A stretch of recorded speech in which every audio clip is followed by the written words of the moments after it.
이렇게 셀카봉에 끼워서 이렇게 들고서 이렇게 핸드폰이 있다 치면 이렇게 들고 서서 면접을 보시면은 훨씬 더 그 정장 입으실 때는 꼭 아래 바지까지도 입으셔야 되고. 이 직장에서 일을 한 지 한 3년 됐고, 제 유튜브 채널명을 보셔서 아시겠지만 저는 직딩입니다. 파나마 직딩. 그래서 월급 받아서 여기서 먹고 살고 있거든요. 근데 가끔 가다가 또 제 유튜브 채널에다가 어떻게 직장 구하셨는지 좀 물어보시는 분들이 많이 계셔서 한번 내용 정리해서 말씀드리려고 합니다. 그러니까 먼저 제가 말씀드리고 싶은 게 있는데, 여기서 말씀드리는 해외 취업 정보는 대부분이 다 이제 한국 회사의 현지 법인이나 한국 회사의 현지 지사에 해당하는 내용이라는 것 좀 말씀을 드릴게요. 그러니까 100% 완전 생 로컬 회사 이런 데는 저도 어떻게 취직하는지 잘 모르거든요.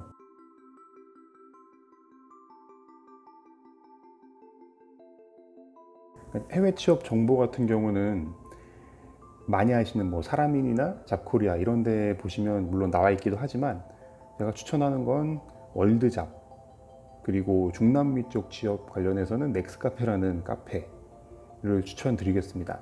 사람인, 잡코리아, 인크루트 이런 메이저 사이트에는 이 해외 취업 정보가 많이 없어요. 그래서 제일 정보가 많은 게 월드잡인 것 같고, 특히 멕시코 이남의 중남미 취업 관련해서는 맥스카페라는 카페가 취업 정보가 제일 많이 올라오는 것 같습니다. 그리고 또 한 가지 팁을 드리자면, 이게 되게 쏠쏠한 정보들을 많이 구할 수가 있는 게 있는데, 각 국가별로 한인회나 상인연합회 사이트가 있어요. 거기 사이트 들어가시면 그 구인구직 페이지가 있거든요.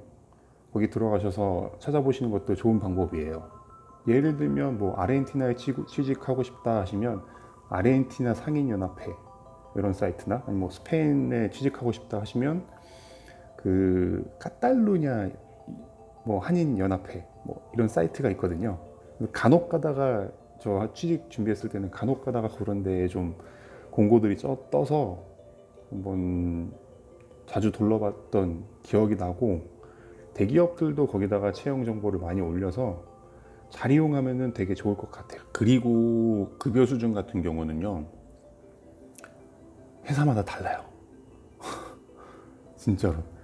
그래서 만약에 면접을 보신다고 하면 그 회사 건별로 다 따로따로 알아보셔야 돼요. 왜냐면 이 회사가 속한 나라랑 그 나라의 법, 그리고 또 그 회사의 규정에 따라서 달라서 하나씩 상세하게 알아보셔야 되고, 굳이 어느 정도 급여를 받는지 말씀을 드리자면은 그 신입사원 기준으로 뭐 초봉으로 기준으로 했을 때 한국에 있는 회사의 초봉 비슷하게 받는다고 보시면 돼요.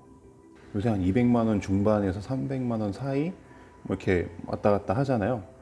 그 정도를 받고 거기서 또 보너스가 나오는지, 그리고 휴가 수당이 나오는지, 그리고 뭐 법정 상여라든가 세금이라든가 이런 것들에 따라서 천차만별이다, 이렇게 말씀드릴 수 있을 것 같고, 그 딱 기준선에서 구직자의 경력과 그리고 업무 능력에 따라서 또 차등이 있고요, 당연히. 근데 제일 중요한 거는 결국엔 그 일하게 되는 나라의 법과 그 회사의 규정에 따라서 모든 것이 달라진다, 이렇게 설명드릴 수 있을 것 같아요.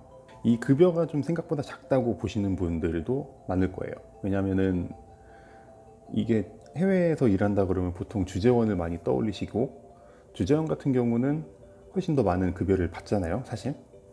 그래서 거기서 이렇게 비교를 하게 되면 차이가 많이 발생할 수밖에 없죠. 그래서 이 점도 미리 알고서 해외 취직을 하는 것도 중요하고요. 그렇게 뭐 구직 활동을 하면서 뭐 운이 좋게 서류 통과하고 면접을 보게 되면 보통 화상 면접을 많이 해요. 인터넷으로 입사 지원서를 받은 다음에 서류 전형을 통과한 분들에 한해서 화상 면접을 진행하는 게 보통 일반적인 것 같고요. 화상 면접을 볼 때는 보통 스카이프를 많이 사용합니다. 여기서 또 하나의 팁을 드리자면 스카이프를 핸드폰 스카이프를 사용해서 면접을 보시면 얼굴이 더 잘 나요.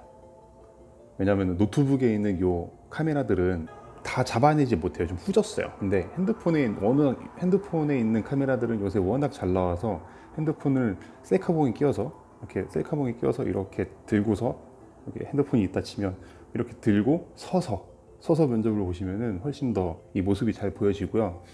그리고 그 정장 입으실 때는 꼭 아래 바지까지도 입으셔야 되고, 그 면접을 먼저 통과하시고 나면 아까 두 번째로 말씀드렸던 급여 수준을 정하고, 그러고 나서 거기에 어그리하면은 언제부터 출근할지 그리고 정해지고, 그리고 나서 최종 합격 이렇게 되는 거죠.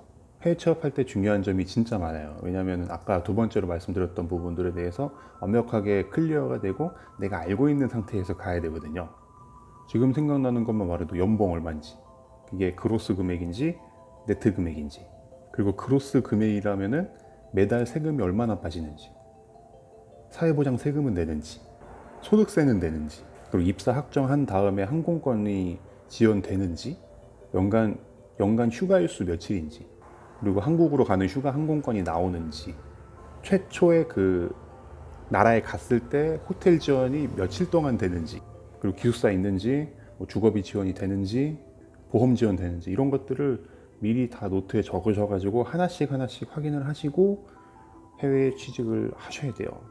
이게 클리어하지 않은 상태에서 나가 취직을 했다? 근데 일을 하다 보니까 이게 좀 이상해. 근데 미리 알고 있던 상황이 아니었어. 그러면은 좀 그렇죠.